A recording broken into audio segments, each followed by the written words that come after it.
council meeting.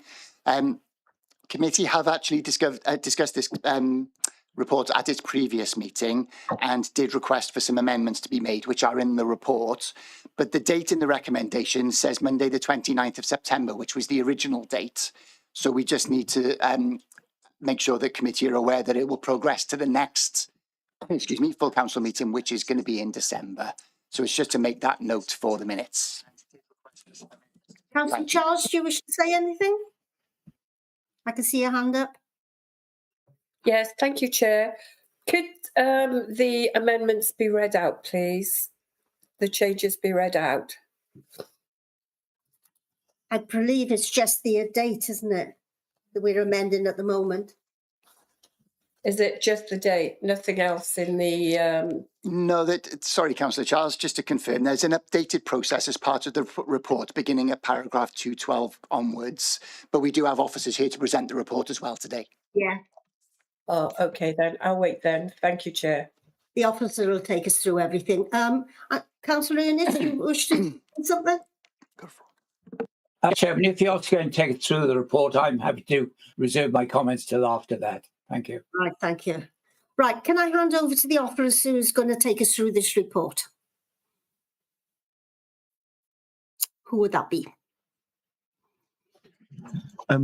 Thank you, Chair. So I'll be taking you through the initial element in terms of the formalities of the change in constitution bit, and then handing over to Leif in terms of the details for the reporters. Leif in terms of the details of the report itself. So in terms of the Chairman, we have no video on this at all.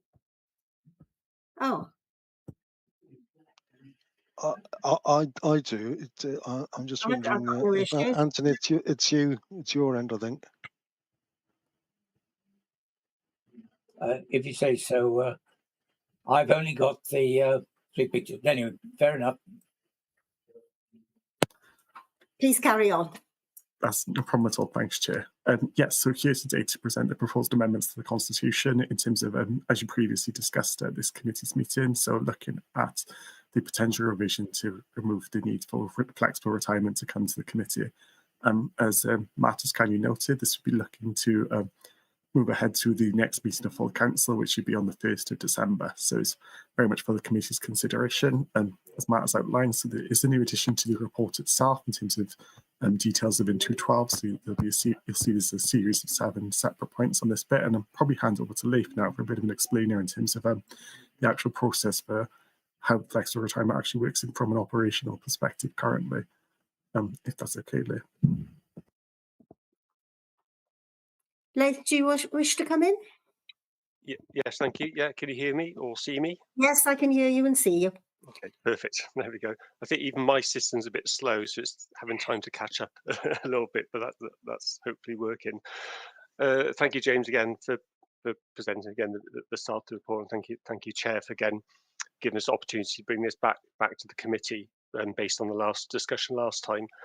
And I think, you know, again, there's probably not a huge amount of changes based on what we discussed last time, but I think what we wanted was some clarity again for yourselves as part of the ER committee to understand, I suppose, that when we're taking, I suppose, potentially the flexible retirements out of this committee, that we really want to prove, I suppose, that we're still undertaking a really robust sort of process.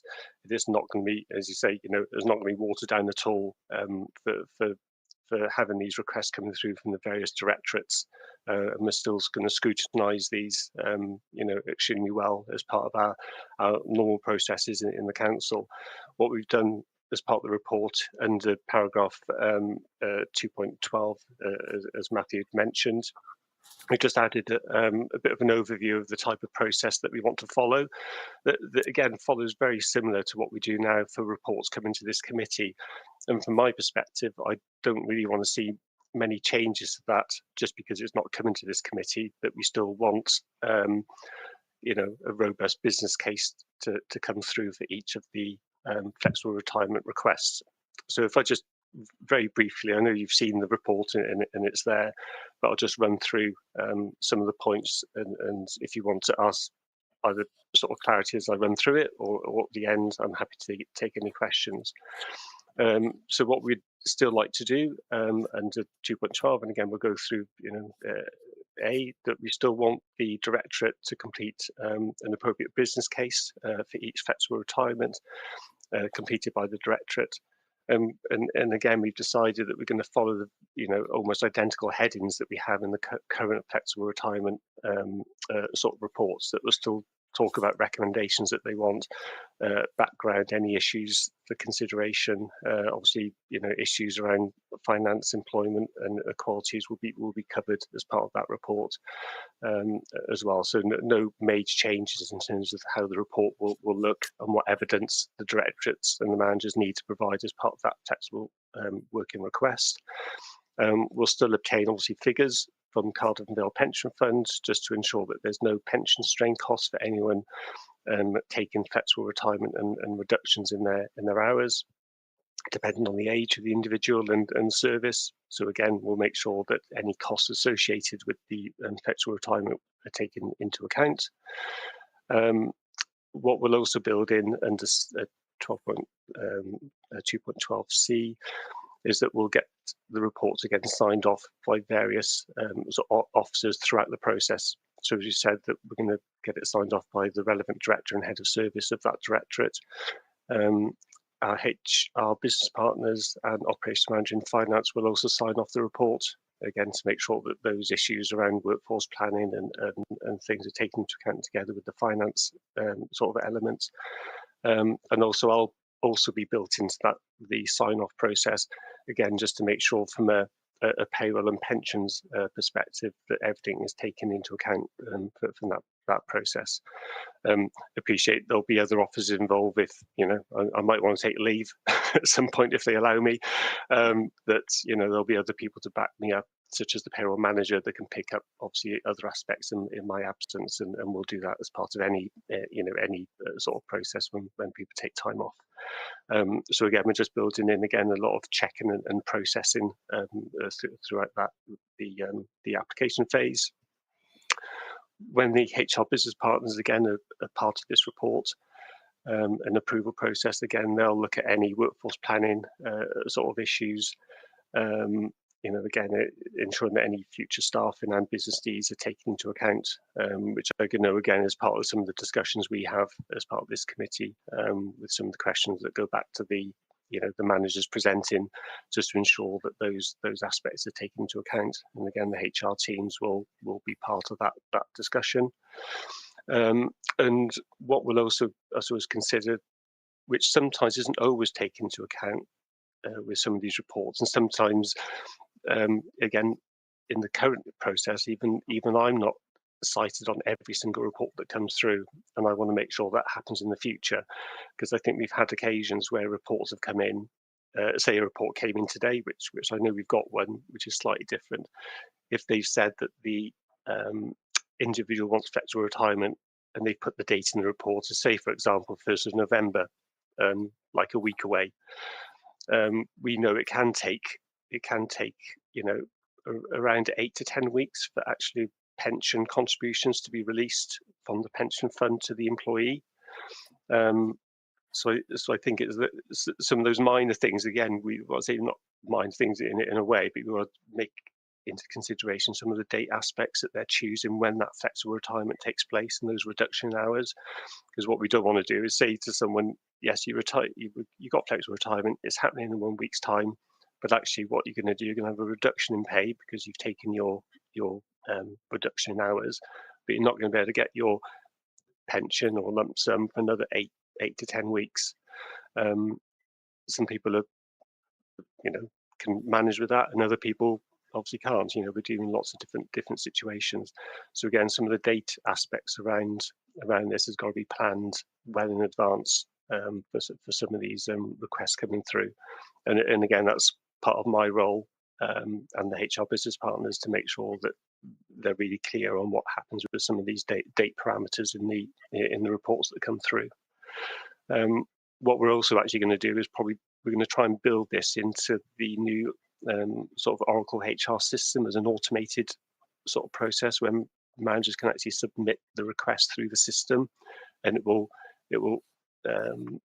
automatically go through a workflow within Oracle with the reports and notifications added as it goes through the approval process. So that's something we'll probably try and build in maybe over the next 2 to 3 months as an automated process. But at the moment, we'll do it outside manually and make sure it gets signed off at each stage. And then, as I say, like with any process, again, we'll review, how the process is working.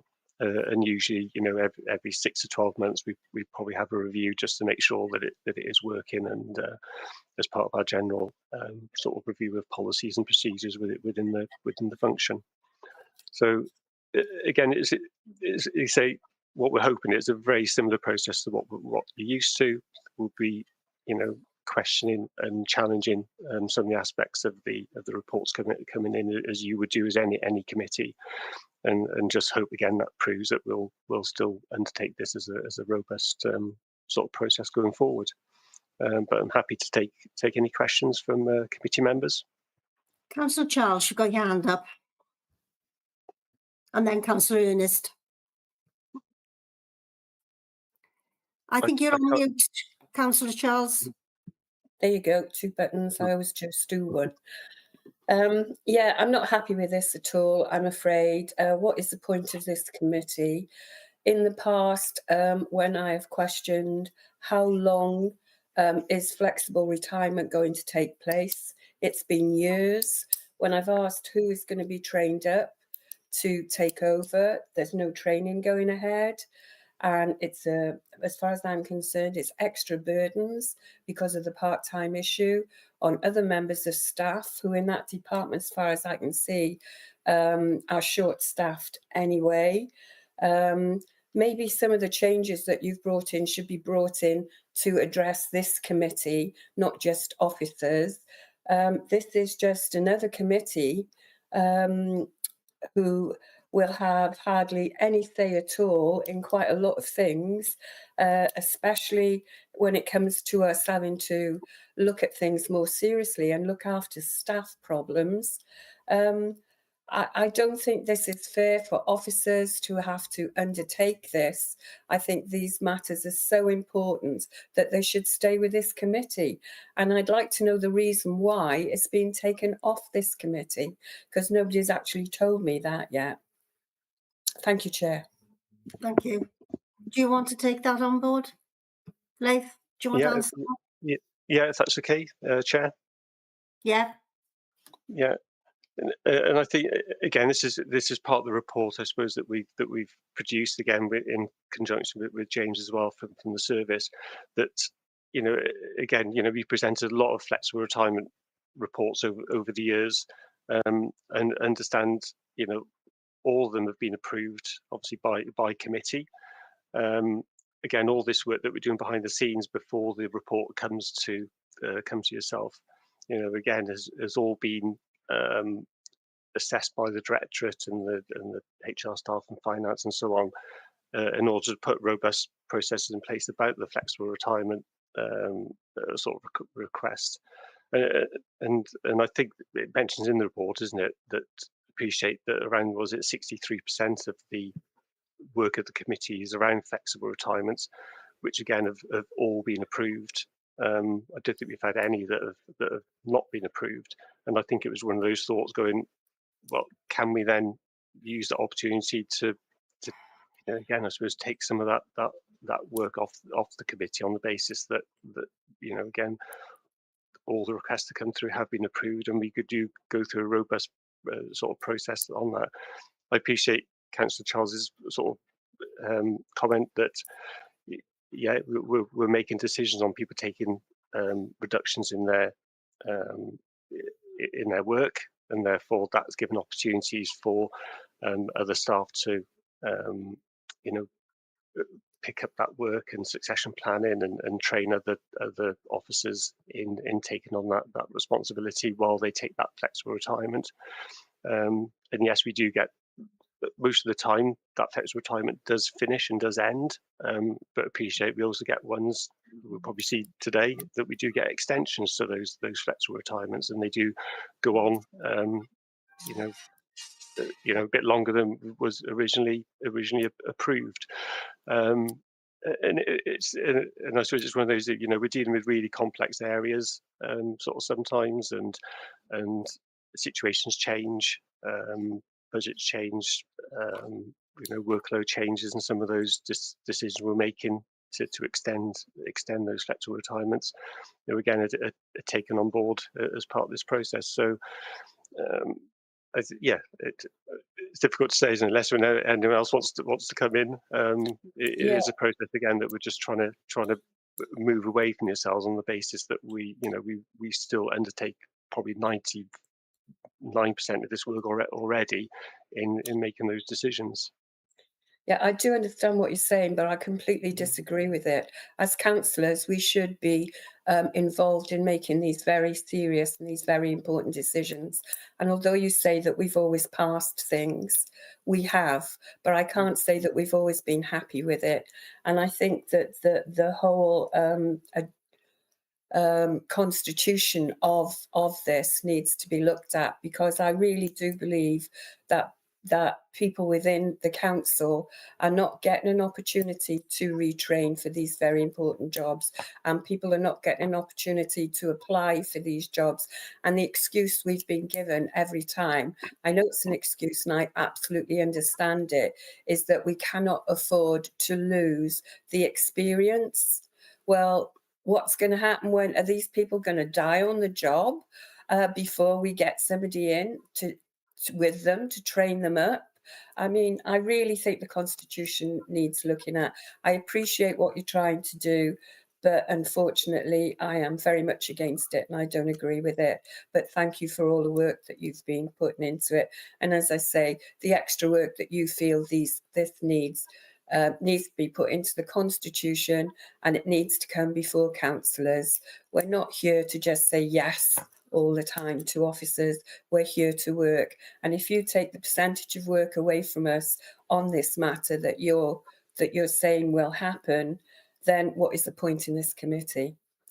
I'm sorry if I've come along a bit harsh, but it's the way I feel about it. I'm sorry. But thank you.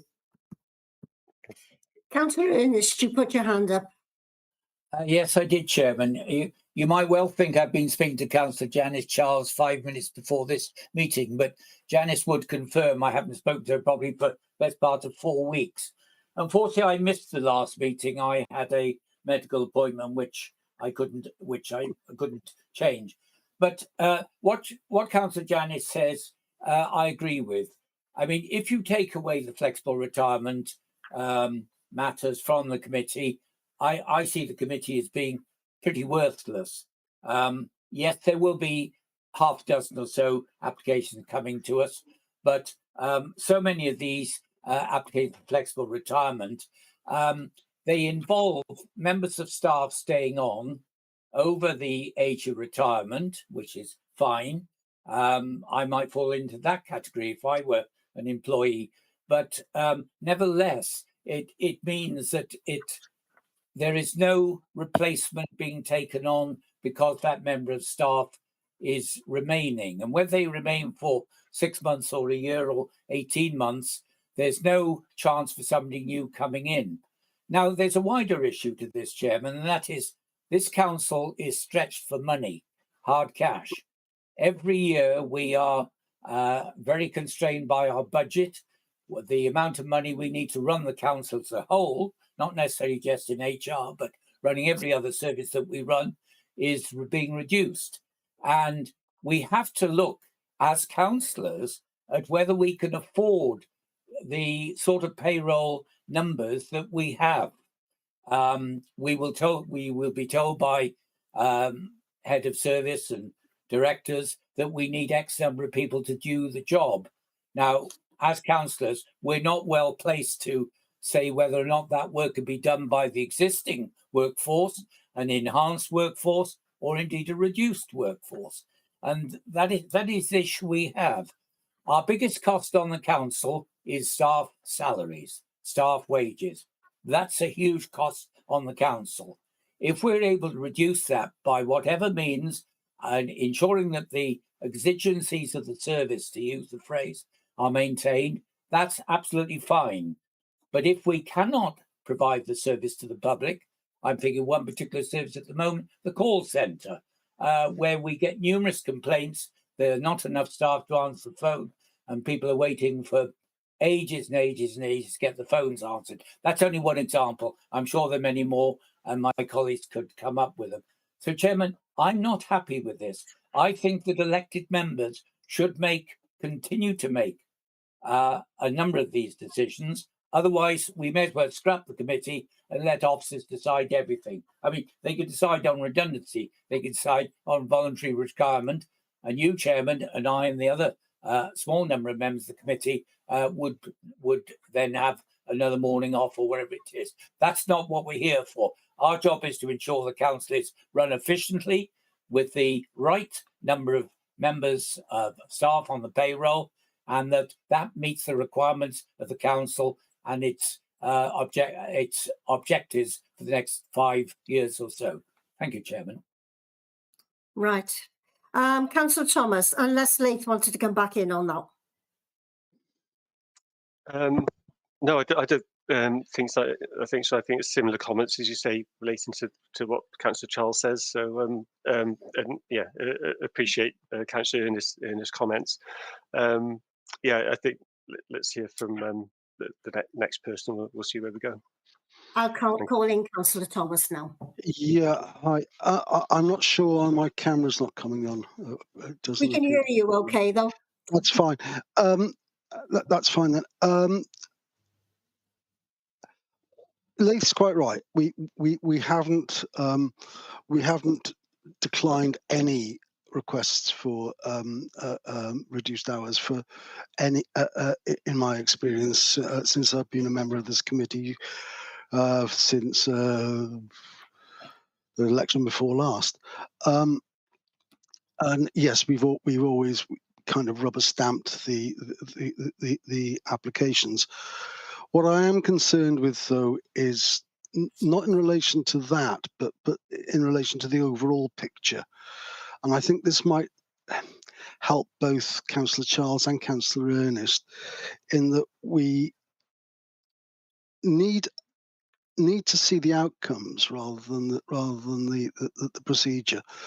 We don't get a picture of what's happening in each department where there are overall reductions in hours to see to get some sort of overall picture. I mean, we get these coming through in dribs and drabs, and yes, maybe social services have got a reduction in so many hours in their adult services part, but that doesn't give us a view of what's happening with the with the complete workforce within that department. Nor do we see the outcomes of redundancy applications where we talk about redeployment within the system being an option for anyone being offered or being asked to take redundancy, but there's always a sort of sub clause saying that they will be offered appropriate redeployment if positions are available, and that goes through the committee and we agree it, but we never hear the outcome. So can I suggest that maybe it would be more helpful for this committee going forward if we were given maybe an annual presentation of the position within each department, talking about overall hours, the number of people that are on flexible retirement, or the percentage of people that are on flexible retirement, and how that's affecting their total hours and so forth, and also the outcomes of any redundancies where they do find redeployment positions, and those that are actually ultimately let go, or they decide to go, and if we have that, say, on an annual basis in the first meeting after the start of the new financial year in April, then that will give this committee a better picture of what's going on within the workforce. Thank you. Councillor Thomas, do you think 12 months is too long? Should it be a 6-monthly report?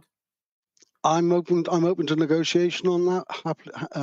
Happy to take other people's views. 6-monthly might be helpful, but I was thinking that my suggestion for a year is that gives us a sort of an annual budgeting and financial position, as well as a staffing position. But 6-monthly, I'm happy for that to be considered by other members as well. I don't know whether Leith wants to come out, or shall I bring Councillor John in? Councillor John. Thank you, Madam Chairman. First of all, I've always been of the understanding that you were pressing on with reducing hours because they were valuable members of staff, and they were giving advice to future people taking their job. Now, that I thought was part of the training, but this morning it comes up that we don't train anyone. So I want clarification about that. Secondly, about I think we will still have the redundancies on our committee. It's just reducing the hours we're talking about here, because basically what I would like to see is a 6-monthly report on those people that have had their hours reduced, and report on that, the detail of each department, because we get a better picture. As I agree with the chairman, we get a better picture all round. But still, what Councillor just mentioned about people with being offered an alternative job, that comes under redundancy as I see it. So basically, I think that we need to look at this a little bit deeper, but at the same time, we need a report to put us in the picture exactly what's happening in departments and how many people are actually leaving us. Yes, these reports have come to us for rubber stamping, basically, because the officers have gone through this, and that's why it's presented to us.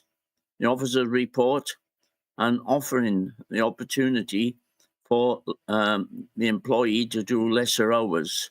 So I'd like a little bit more in that respect. Thank you. Leith, do you want to come back in there, or do you want Councillor Charles to come aboard? Happy for Councillor Charles to come in, and then I'll try and respond to a few of the questions, if that's okay. Yeah. Councillor Charles? Oh, thank you, Chair. Thank you, other councillors that have spoken. But my own feelings on this is, once the officers have made a decision and then they send us back the decision that has already been made, we, with figures and goodness knows what of what's in that department, blah, blah, blah, we have no control. We can do nothing about it.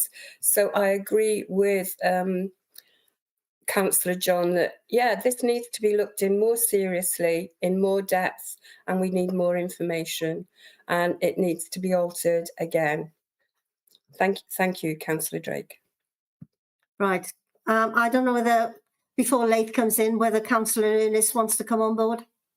Yeah, it was only a quick point. Actually, I think Councillor Neil Thomas has raised a very good point about 6-monthly review, because we're setting our budgets now, you know, this sort of time of year, as far as both officers and members are concerned. And if we didn't get a report till April, it's too late for the financial year. You're already into it. So I think a 6-monthly report, which could be sort of April, May time and October, November-ish time, would be excellent. I'd fully support that. Thank you, Chairman. Right. Right. Leith, do you want to come back in on all these queries? Yes, thank you. Thank you. But where do I start? So, Councillor John is quite right that anyone who does take flexible retirement, it is part of that that responsibility, I suppose, that we use that opportunity to pass on that knowledge for that individual onto either other members of staff, or in order to, I suppose, eventually they will leave, and it's about passing on those skills and responsibilities to people that want to take on that new role going forward. So yeah, there is all part of that workforce planning piece, and that is why it's built in, I suppose, as part of the flexible flexible retirement options, is that opportunity for that training to take place. So that, again, that is the aim of ultimate aim of that policy, to allow it. I think the danger of not allowing flexible retirement full stop is that people will just leave completely, and then sometimes the risk areas where we look at these flexible retirement requests, again, we'll have a number of issues. So say that, just to that does happen. Yeah. Can I just come in quickly, because I haven't heard anybody say that we're against flexible retirement. No. None of us are against No, of flexible course. retirement. Yeah. No, understand. In terms of, again, Councillor John mentioned again some of the information that we should be again provided, and I think everyone's agreed on that. You are, I suppose, looking at cases bit by bit for each committee, and then the next committee happens and stuff like that. So you're probably not getting that overview of what's happened in that committee. So maybe you're right. I think we probably could provide a 6-monthly update in terms of what's happened with number of flexible retirement requests we've had in, the redundancies and stuff that have been agreed, and actually for information. You probably remember the last sort of meeting. I think you had agreed to a redundancy for someone that, again, didn't have a lot of service with the council, so they were only on a 4-week sort of notice period. And just to confirm, actually, they start a redeployment trial actually on Monday, the 27th of October. So at the moment, again, based on that, we haven't paid out any redundancy pay for that individual. They've moved from that role to another department, sort of in the council. I'm trying to give too much away at the moment because it's trying to be careful about the confidentiality at the moment. They'll start a 6-week trial in that position, and if after those 6 weeks they're successful, they will be made permanent in that new position. Sorry to interrupt you, Leith, but I think that would be a good idea if it came back to us, so we actually know what's happening. Yeah, I agree, and maybe that's the learning point again from this process, isn't it? That we probably could provide a regular update in terms of, yes, if you're looking at, let's make the assumption, if you're not looking at flexible retirements, we could always provide a report every 6 months to say, well, actually the council has considered X flexible retirements. These staff are reduced from these hours to these hours in these areas, and could just give you an overview, but appreciate that's you just having information on what's already been agreed.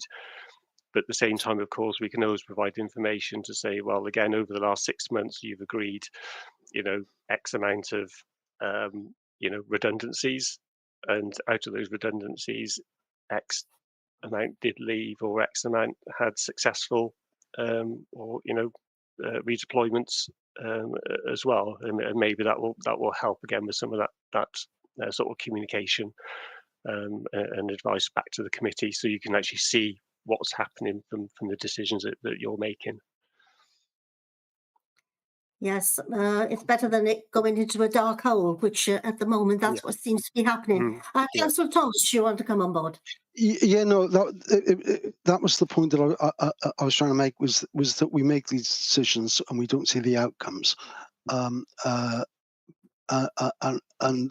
mean, I'm happy with the 6-monthly idea, but to get the to get those reports every 6 months, so we do see the outcomes of the decisions we've been making, and the decisions if we go ahead with the with delegating the flexible retirement aspect of it. Then we can see the outcomes of that. We can then also see whether it's working, whether it's successful, and whether we need to rethink it and bring it back onto the onto this committee's agenda if we're not happy with the way in which it's working under the new arrangement with it being delegated. So I mean, it is possible to review this in 6 months' time, for example. Right, thank you. Right, does any other member want to raise any questions? Right, we've got to consider now exactly what our next moves are. Can I ask it? Oh, Councillor John.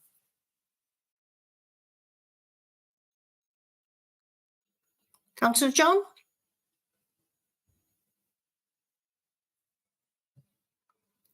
We've lost you. There we are. Sorry about that, Chairman. Yeah, I would second Councillor Thomas's if he's making that proposition. Right. Right, what are we going to do about this report? Are we accepting it, or are we going to ask for it to go back for more clarifications? Chair, I think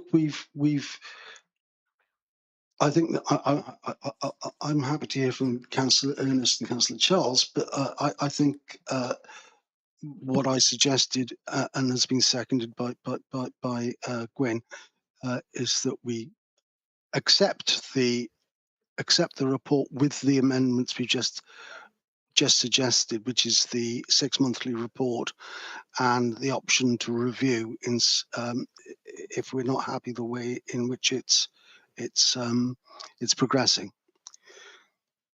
Yeah, Chairman, I'm happy to accept that. I think both Councillor Charles and I have issues, but I think it does need to go back, and this means it'll need to go back to council, won't it, for approval, which may take a couple of weeks or so longer. But in the big picture, I don't think that's a bad thing at all. Thank you. Councillor Charles?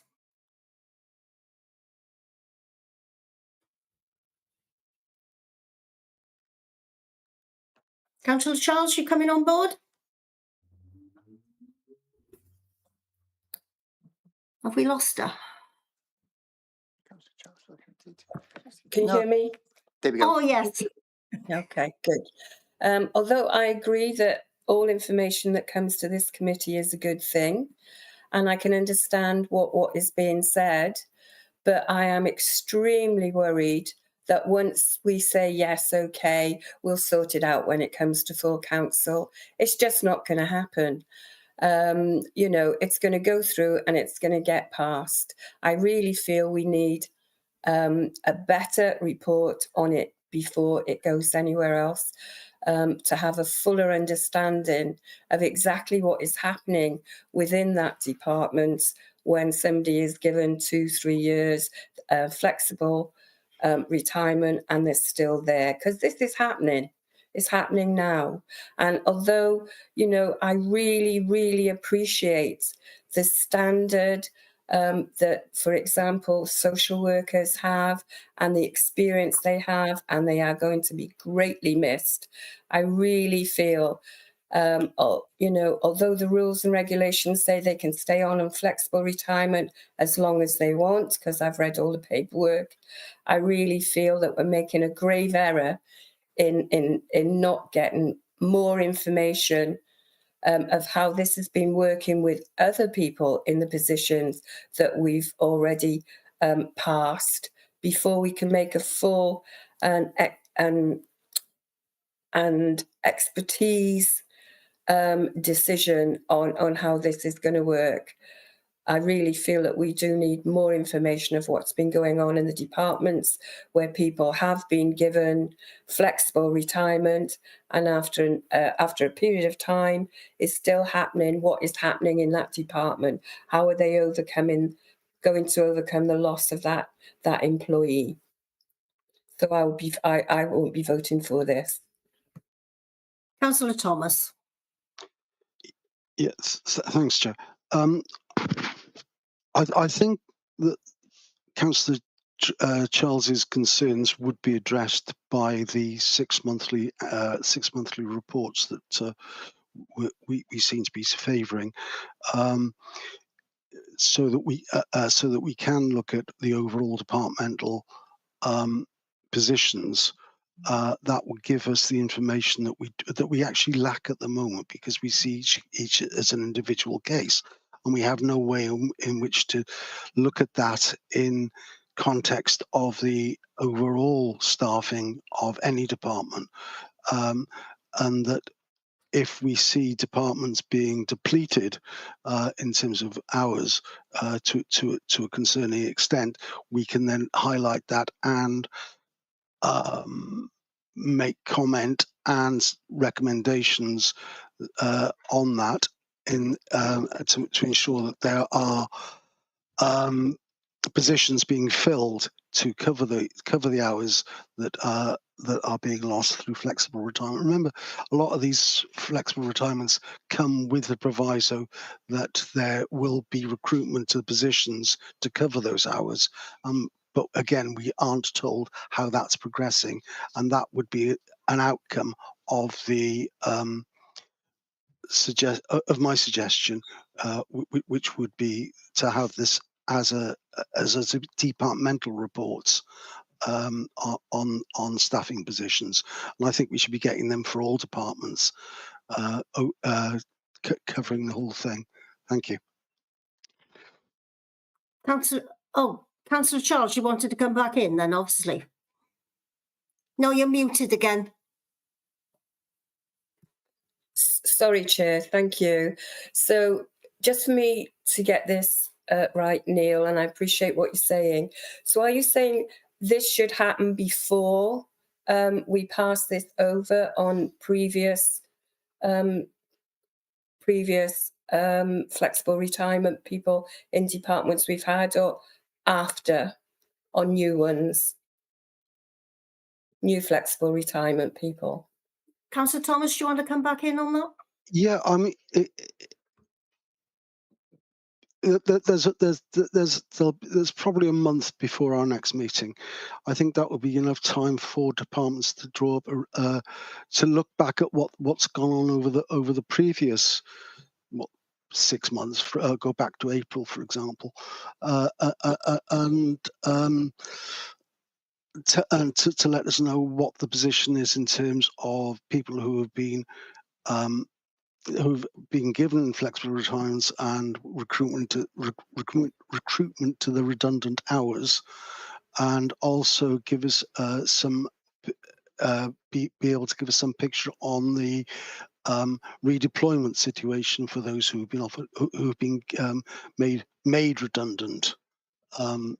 So both those positions, because I'm equally concerned about redundancies and redeployment, where we've said people basically we're kicking people out, but we're going to offer them another job, and I'd like to see the outcomes of that. But I think that it would be within the abilities of the various departments to give us that at maybe the next meeting. That would give us some idea of the way in which things are progressing overall. So what I'm saying is we accept the report with these amendments. Thank you, Neil. I agree with that. Thank you for explaining it to me. Thank you. Yeah. Chairman, I was just going to say that I think it'd be helpful if this committee could go forward on a united front. We're dealing with people at the end of the day. We're dealing with individuals. And I think a commonality, whatever issues we may have separately, I think it's important that we go forward, together. And I think useful compromise has been met, that we must consider all the issue we talked about this morning before a final decision is made to remove flexible working from the committee. And if we can move forward on that basis, even if it takes a few weeks or whatever, I still think that's the best option for the committee. Thank you. Are we all agreed to that? Can I see it? I don't know whether you can have any hands or, yeah. Councillor Thomas, you agreed? Yes. Well, Yeah, that's a hand up in you agreement. put the proposal forward anyway. Councillor John, are you agreed? Yes. Yes. And Councillor Charles?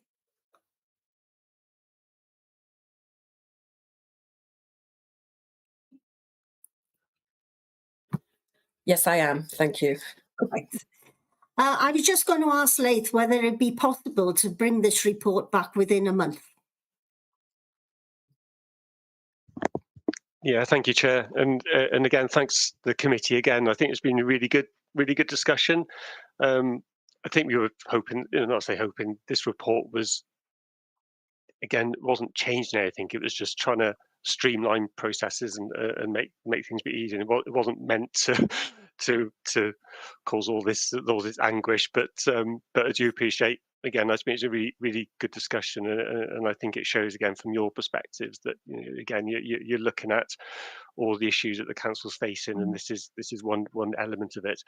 I think if we can do, as you say, I think if we can bring some information on what's some of the historic cases you've approved, whether that's whether that's redundancy, whether it's and see what the outcomes are of redeployments or not. I think that will hopefully satisfy you on the work that we're doing. And believe me, I manage the team that manage, obviously payroll, so I see all the pay and all the reductions and stuff that are coming through the system. I also manage the team that manage the redeployment sort of process, and they do an amazing job of trying to get work for staff that are facing redundancy. And actually, again, it's a really successful scheme, and I appreciate, actually, now we've talked about it, I think it's really important that you see the outcome of those as well. And I think the idea that we can go back, and actually it probably makes sense, isn't it? We can go back to April this year. We can then start looking at a picture for a full financial year, or at least the last 6 months, on all the cases that we've seen through the committee, whether that's flexible retirement, redundancies and so on, and just give you a bit of an overview of how we've dealt with each of those cases, as you say, and that will help build a bit of a picture on what's coming through. So yeah, I'm happy to do that, and I can provide that to the next meeting. I know we're calling on you to do extra work, but it is important to us. Yeah, that's fine. That's fine. We're talking about people's lives and futures, and the council's future as well in certain departments. Yeah. So we're all agreed with that, are we? Yes. Right. Yes, we've had a very good discussion on this, and I'm glad we've got things sorted out. And so we can move on now. I look forward to seeing the report when we have our next meeting, which I can't remember the date now, but it'll be November something. Matthew, have you got the date? It'll be the 27th of November meeting, Chair. Right, so it'll prior to before full council then. Yeah. Right. Item number 5, which is any items that, as chair, I've decided are urgent in part 1. I have no urgent items under part 1. Therefore, I'll move part 2. And can I have a seconder, please? Second. Thank you. Thank you. Right. We will now move on to part 2, and we will pause while you switch all the system off. Thank you, Chair. Yeah, just bear with us for a moment while we can make sure that part 2 is up and running. Thank you. Okay. Can I just clarify, Matt, did you just say that the next meeting's on the 27th? I thought he said 26th. Oh, might have been 27th. I don't know. 27th. Yeah, it was the 27th of November is the next scheduled meeting for this. That's a planning day. Yeah, but ours is in the morning. It would still be a 10 o'clock meeting, so it would be in the morning rather than the afternoon. But if there are site visits, they would be taking place at that time. Right, noted. I'll have to check, obviously, closer to the date to see if there's any issues on that particular date as well. We can look at all that. Absolutely.